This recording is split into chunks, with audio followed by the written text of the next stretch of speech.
Hello बच्चों, कैसे हैं आप सब। आज के इस वीडियो में हम बात करेंगे अबाउट ओम्स लॉ।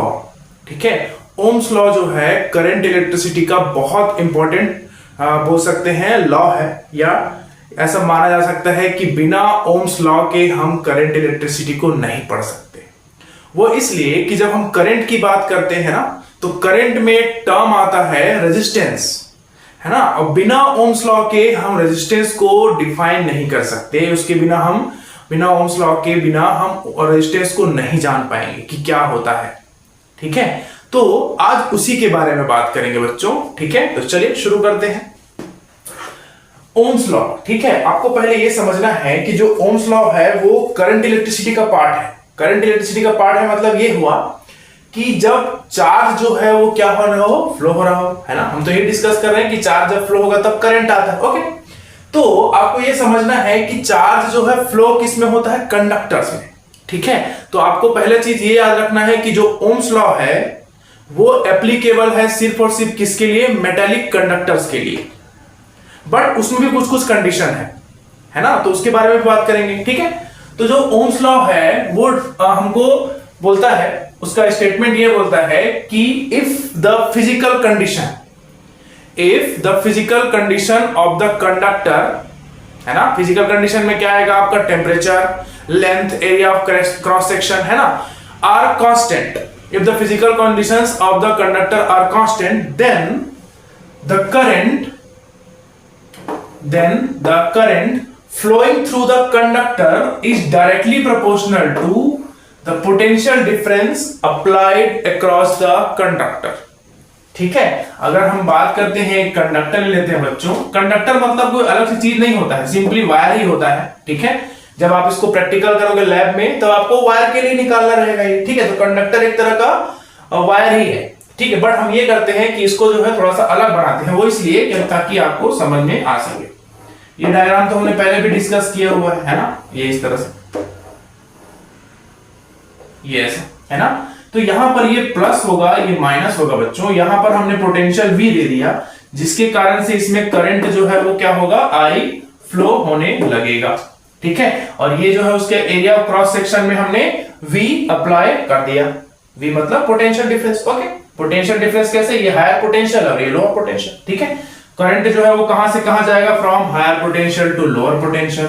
इलेक्ट्रॉन कहां से कहां जाएगा, from lower potential to higher potential, है ना, उल्टा चलता है, नेगेटिव से पॉजिटिव की तरफ। ओके, तो ओम्स लॉ हमको ये बताता है कि V is directly proportional to I, है ना, या हम ऐसे बोलेंगे कि the current flowing through the conductor is directly proportional to the potential difference applied across the conductor if the temperature and the length and area of cross section of the conductor remains constant।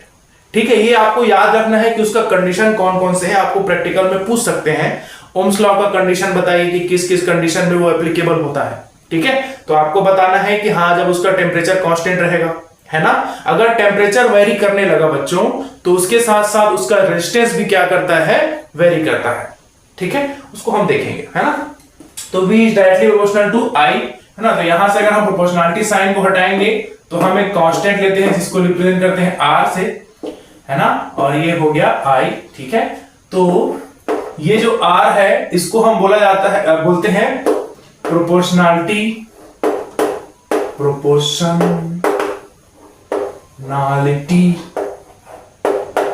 Constant.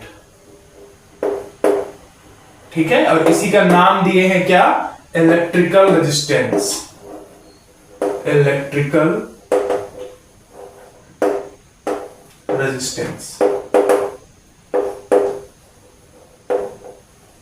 ठीक है, electrical resistance बच्चों current electricity में बहुत important होता है, क्योंकि इसके बिना हम करंट को कंट्रोल नहीं कर सकते। जब भी हमको करंट को कंट्रोल करना हो, है ना, या पोटेंशियल ड्रॉप गेन करना हो, तब हम क्या करते हैं, इलेक्ट्रिकल रेजिस्टेंस को यूज करते हैं। ठीक है, ये बहुत इंपॉर्टेंट टॉपिक हो जाता है आपके करंट इलेक्ट्रिसिटी पोर्शन के लिए। ठीक है, अब ये जो हो गया, है ना, अब आपको ये समझना है बच्चों कि ये जो R है ना, ये R जो है वो V अपॉन कितना हो जाएगा, I, है ना। इसका मतलब ये है कि जो V बाय I का जो वैल्यू होगा, है ना, V बाय I का जो रेशियो होगा वो हमेशा किसके बराबर होगा? कांस्टेंट के। किसके कंडीशन में? कंडक्टर के कंडीशन में, है ना, कंडक्टर केस में। और ध्यान रखने वाली बात ये है कि कंडक्टर का लेंथ और एरिया ऑफ क्रॉस सेक्शन और टेम्परेचर जो है वो चेंज नहीं होना चाहिए। ठीक है, आपको अच्छे से याद रखना है बच्चों, ये जो रेजिस्टेंस है, ना पोटेंशियल के ऊपर डिपेंड करता है ना ही करंट के ऊपर। ठीक है, ना पोटेंशियल डिफरेंस के ऊपर ना करंट के ऊपर, ये सिर्फ और सिर्फ नेचर ऑफ कंडक्टर के ऊपर डिपेंड करता है, नेचर ऑफ कंडक्टर। ठीक है, अब नेचर ऑफ कंडक्टर में भी डिपेंड ये है, इसके अंदर होता है कौन कौन सी चीजें? लाइट, टेम्परेचर, ये बता चुका हूं मैं, है ना, टेम्परेचर हो गया, लेंथ हो गया, ठीक है, and area of cross section के ऊपर डिपेंड करता है। ठीक है, तो अच्छे से याद रखेंगे, Ohm's law applicable only for metallic conductors. ठीक है, सिर्फ और सिर्फ मेटालिक कंडक्टर के लिए यूज करेंगे। ठीक है, अब जो ओम्स लॉ का जो ग्राफ है ना, उसकी बात कर लेते हैं, जिसको हम बोलते हैं VI ग्राफ। ठीक है,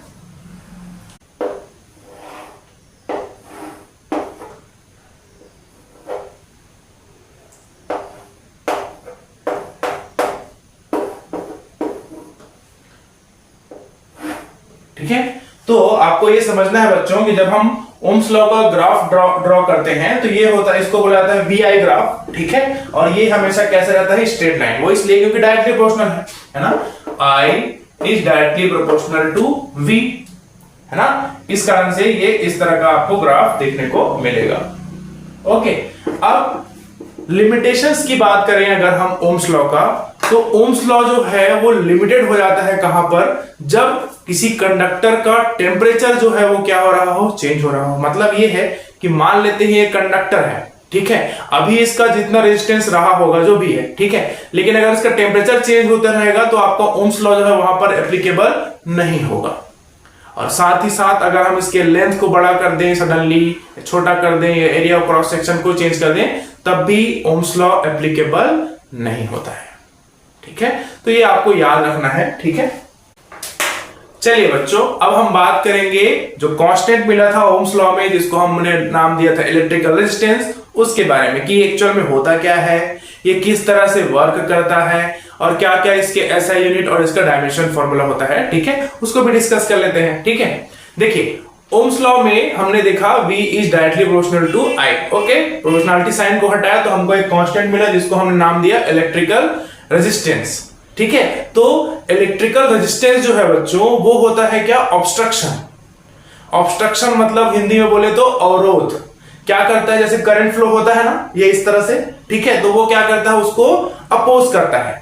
ठीक है, तो electrical resistance is the obstruction, ठीक है, for the current which opposes the flow of current. ठीक है, हम सिंपली बोल सकते हैं कि जो रेजिस्टेंस है वो करंट के फ्लो को क्या करता है? अपोज करता है।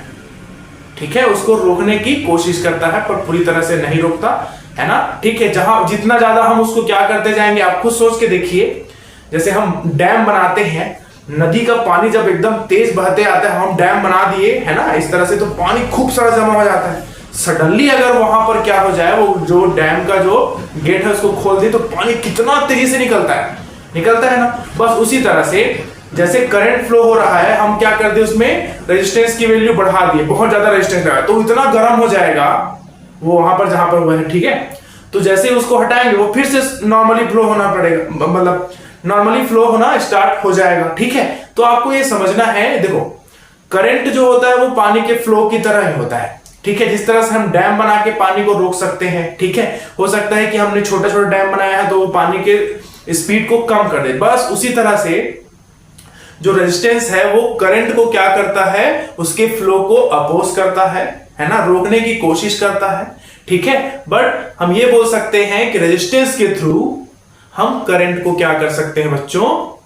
उसको कंट्रोल किया जा सकता है। ठीक है, तो रेजिस्टेंस का फॉर्मूला क्या हो जाएगा बच्चों? Electrical resistance is the ratio of potential difference applied across the conductor and current flowing through the conductor.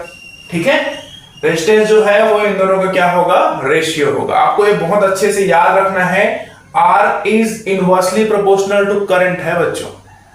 है ना। जितना ज्यादा R का वैल्यू रहेगा उतना ही कम किसका वैल्यू रहेगा, करंट का। लेकिन जितना क्या बोल सकते हैं, इसके वैल्यू को हम कम करते जाएंगे, रेजिस्टेंस करंट का वैल्यू भी क्या होते जाएगा, बढ़ते जाएगा।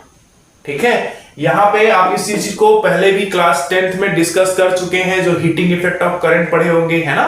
नहीं पढ़े हैं तो हम और अच्छे से डिस्कस करेंगे इस बार। बट हाँ, इसको आप ध्यान रख लेंगे कि अगर ये पोटेंशियल डिफरेंस कांस्टेंट है, हमने जो बैटरी लगाया है उसका वैल्यू फिक्स कर दिए हैं, तो R is inversely proportional to current, resistance is inversely proportional to क्या हो जाएगा, करंट। इसका मतलब है जितना ज्यादा वैल्यू R का होगा उतना ही कम वैल्यू किसका होगा, करंट का होगा। ठीक है, ये हमारा फॉर्मूला हो जाता है ना। तो यहां पर अगर हम इसका SI यूनिट देखेंगे तो यह हो जाएगा वोल्ट पर एम्पियर। ठीक है, तो वोल्ट पर एम्पियर, या इसी को हम बोलते हैं और करके लिख लेते हैं बच्चों, ओम। ये ऐसा, ठीक है। ओम को रिप्रेजेंट करते हैं हम किससे, ओमेगा से, इस तरह से, ये उसका साइन होता है, ओमेगा ग्रीक लेटर है। ठीक है, और ये हो जाएगा वोल्ट पर एम्पियर, वोल्ट पर एम्पियर। इसका मतलब ये है कि अगर मैं 1 ओम की वैल्यू देखूं, ठीक है, तो ये क्या हो जाएगा, 1 वोल्ट अपॉन 1 एम्पियर। इसका मतलब ये हुआ बच्चों कि जब हम किसी सर्किट में या जब हम किसी कंडक्टर के अक्रॉस 1 वोल्ट का पोटेंशियल डिफरेंस अप्लाई करेंगे और अगर उसमें 1 वोल्ट का करंट जो 1 एम्पियर का करंट जो है वो क्या होने लगे, फ्लो होने लगे। कितना पोटेंशियल डिफरेंस, 1 वोल्ट, और कितना करंट, 1 एम्पियर, तब उसका रेजिस्टेंस कितना होगा, 1 ओम होगा।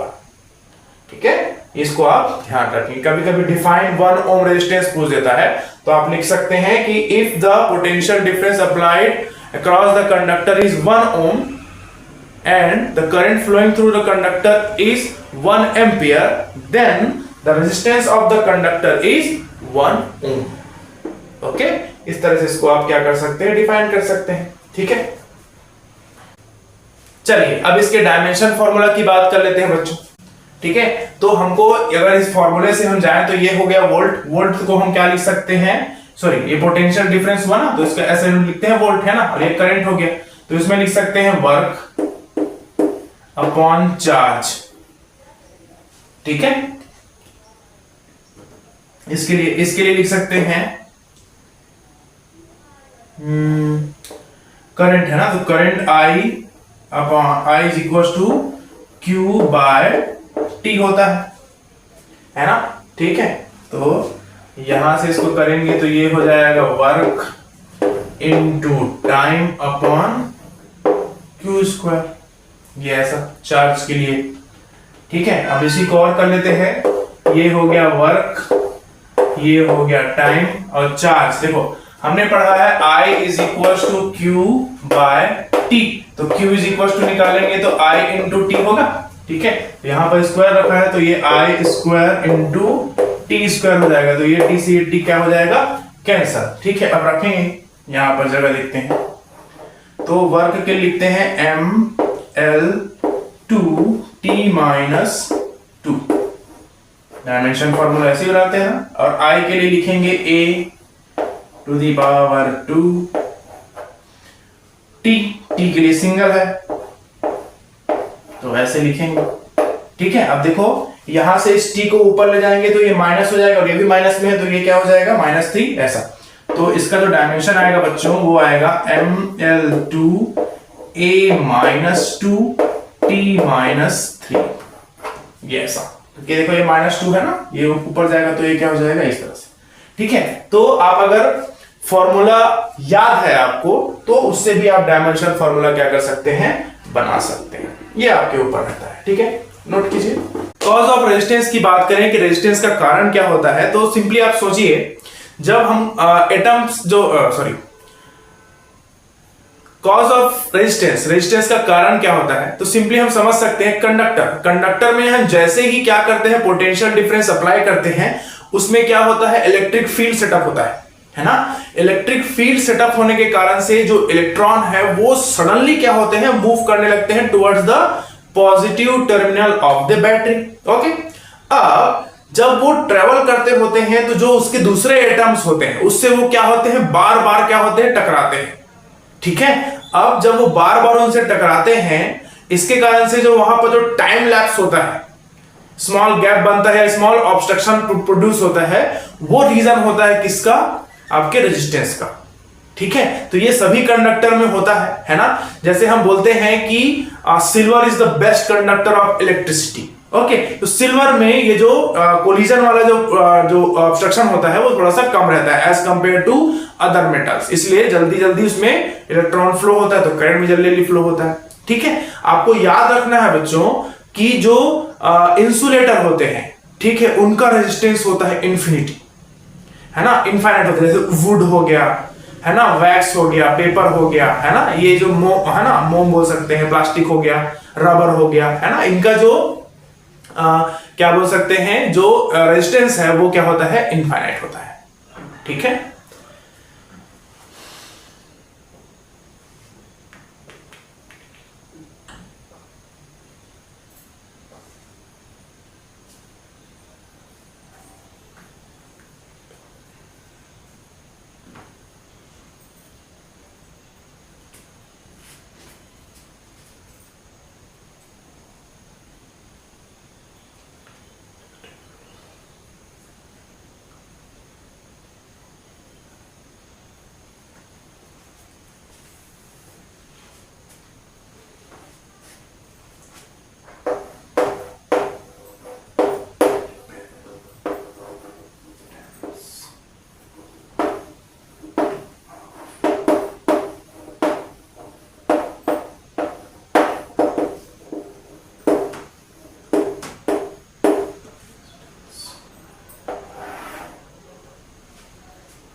चलिए बच्चों, अब बात कर लेते हैं कि इलेक्ट्रिकल रेजिस्टेंस जो है वो डिपेंड किसके किसके ऊपर करता है।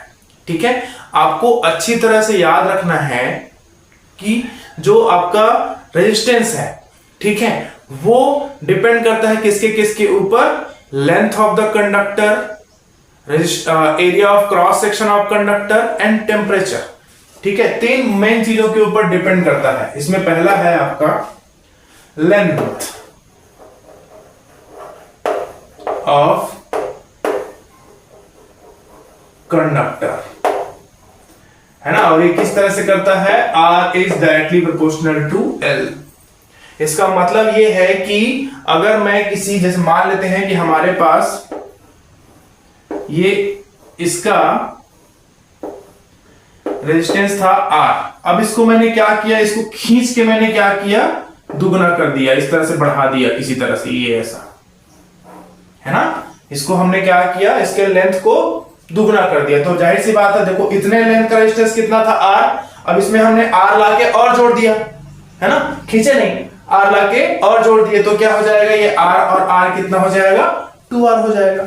इसका मतलब ये है कि जितना हम लेंथ को बढ़ाते जाएंगे, रेजिस्टेंस की वैल्यू क्या होती जाएगी, उतनी ज्यादा बढ़ती जाएगी। ठीक है, इसी कारण से जब हमको एक जगह से दूसरी जगह करंट को भेजना होता है, तो वो वायर में ही बहुत सारा क्या हो जाता है, हमारा करंट जो है वो लैप्स हो जाता है। अब देखो लेंथ बढ़ा है, रेजिस्टेंस बढ़ा, रेजिस्टेंस बढ़ेगा तो करंट की वैल्यू क्या हो जाएगी बच्चों, कम हो जाएगी। ठीक है, उसी तरह से दूसरा है area of cross section, area of cross section. ठीक है,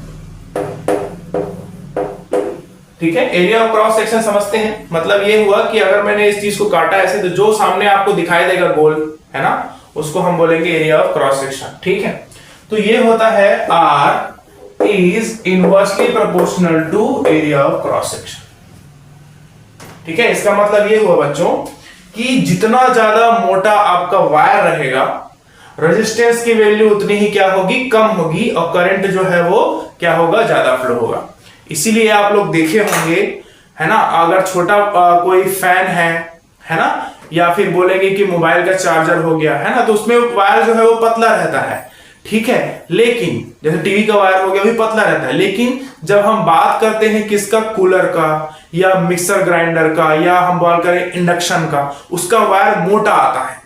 मोटा आने का रीजन वही है क्योंकि वो हैवी करंट चाहिए रहता है उनको, ठीक है। तो ज्यादा करंट के लिए हमको रेजिस्टेंस क्या करना पड़ेगा, कम करना पड़ेगा, इसलिए उसके एरिया ऑफ क्रॉस सेक्शन को क्या रखते हैं, ज्यादा, ताकि उसका करंट जो है रेजिस्टेंस की वैल्यू क्या हो, कम हो, और करंट की वैल्यू क्या हो, ज्यादा फ्लो हो, ठीक है। अब बात करते हैं इसके तीसरे का, दैट इज टेम्परेचर, ठीक है। तो ये जो टेम्परेचर है ना, वो डायरेक्टली रिलेट करता है किसके साथ, रेजिस्टेंस के साथ। जितना ज्यादा हम टेम्परेचर को बढ़ाते जाएंगे, रेजिस्टेंस की वैल्यू भी क्या होती जाएगी, उतनी ही ज्यादा बढ़ती जाएगी। टेम्परेचर को कम करते जाओ, रेजिस्टेंस की वैल्यू भी क्या होती जाती है, होती जाती है, ठीक है। इसी में एक कॉन्सेप्ट आता है किसका, सुपर कंडक्टर का, ठीक है। हमको पता है कि हमारे पास जितने भी मेटेलिक कंडक्टर्स हैं वो पूरी तरह से ऐसा नहीं है कि उसमें रेजिस्टेंस की वैल्यू पूरी तरह से क्या हो, जीरो हो, ठीक है। पर जब हम सुपर कंडक्टर डिजाइन करते हैं तो किसी कंडक्टर का जो टेम्परेचर है उसको क्या करते जाते हैं, कम करते जाते हैं। तो अभी मैंने बताया टेम्परेचर कम करेंगे तो रेजिस्टेंस भी क्या होगा, कम होगा। एक टाइम ऐसे आएगा जब उसका टेम्परेचर जो है हम इतना कम कर देंगे कि उसका रेजिस्टेंस पूरी तरह से जीरो हो जाएगा। तो जिस टेम्परेचर पर कंडक्टर का रेजिस्टेंस पूरी तरह से जीरो हो जाता है, उस टेम्परेचर को बोलते हैं क्रिटिकल टेम्परेचर, ठीक है। और उस क्रिटिकल टेम्परेचर को अचीव करने के बाद वो कंडक्टर जो है वो सुपर कंडक्टर बन जाता है।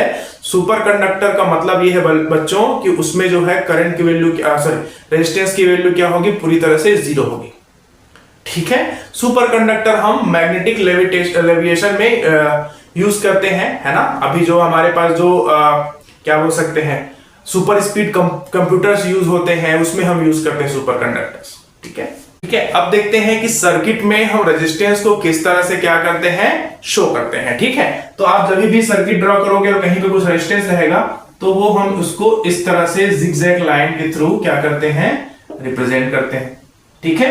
अगर कहीं पर इस तरह दिखता है बच्चों, ये ऐसा और ये ऐसा, तो ये समझ ले, तो ये होता है आपका रेजिस्टेंस, है ना, रेजिस्टर्स, है ना। और ये होगा आपका वेरिएबल रेजिस्टर,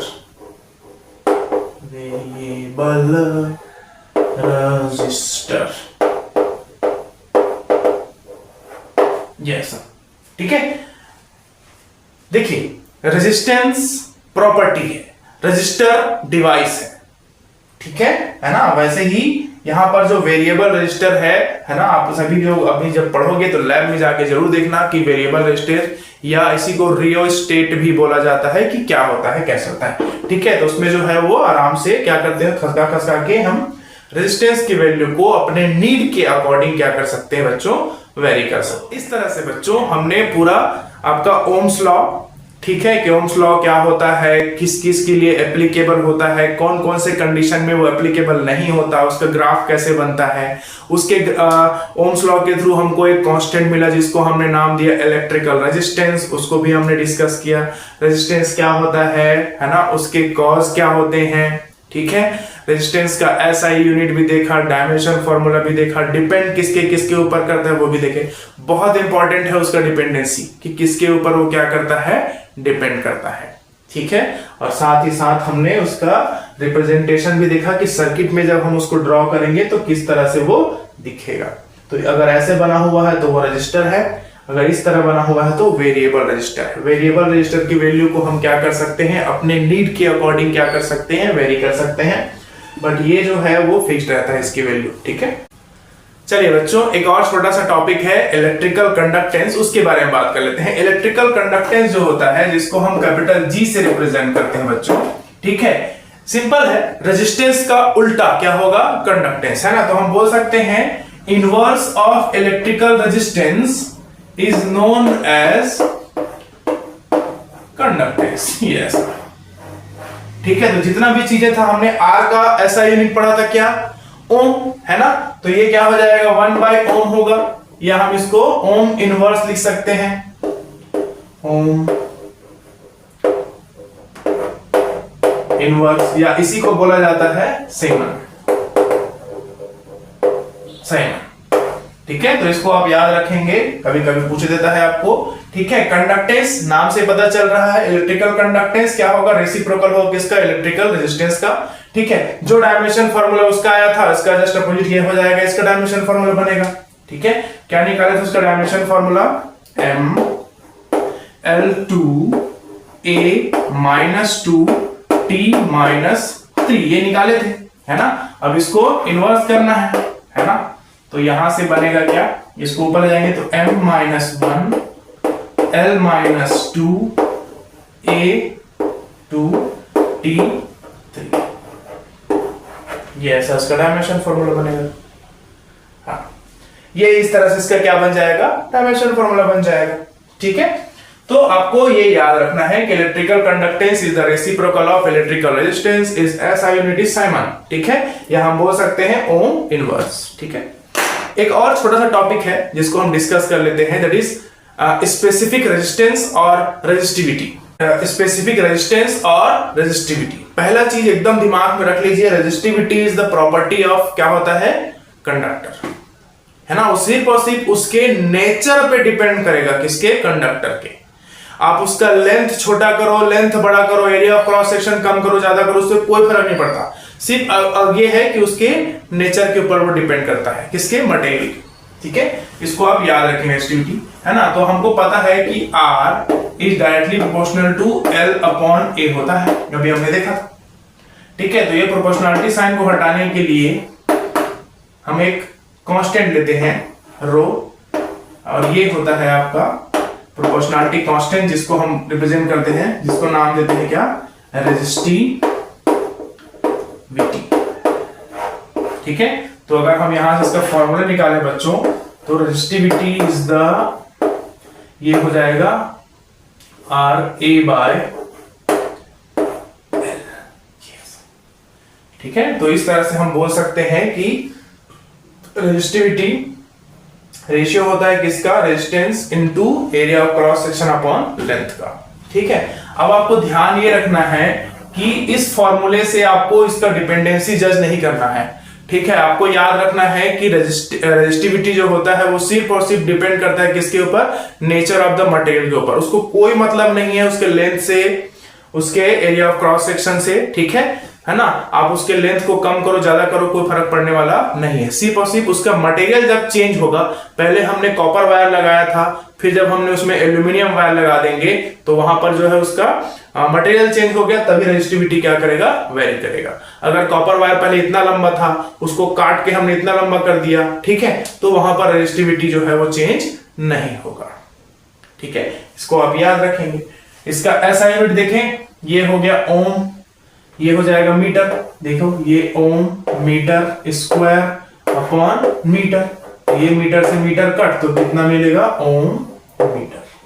ये रेजिस्टिविटी का SI यूनिट होगा ओम मीटर। ठीक है, डायमेंशन फार्मूला की तरफ चले। इसका डायमेंशन हमने निकाला था ML2t-3a-2, और यहां पे हो जाएगा ये L स्क्वायर, और ये हो जाएगा L। तो इसके साथ एक ठोकर जाएगा, इसको इसके साथ लगा दीजिए, तो ये हो जाएगा M। ये देखो ये L स्क्वायर इंटू L क्या हो जाएगा, L³ t-3a-2। ये इस तरह से डायमेंशन फॉर्मूला होगा किसका, रेजिस्टिविटी ऑफ द कंडक्टर। ठीक है, तो अच्छे से याद रखेंगे बच्चों, there is a difference between resistance and resistivity. Resistance जो है वो क्या होता है, वेरी करता है टेम्परेचर के साथ, ठीक है, लेंथ और एरिया ऑफ क्रॉस सेक्शन के साथ। बट रेजिस्टिविटी जो है वो एक बार जिस मेटल का रेजिस्टिविटी सेट हो गया, वो वैसे ही रहेगा जब तक आप लोग उसके मेटल को चेंज नहीं करेंगे। ठीक है, ये आप ध्यान रखेंगे, है ना। Thank you.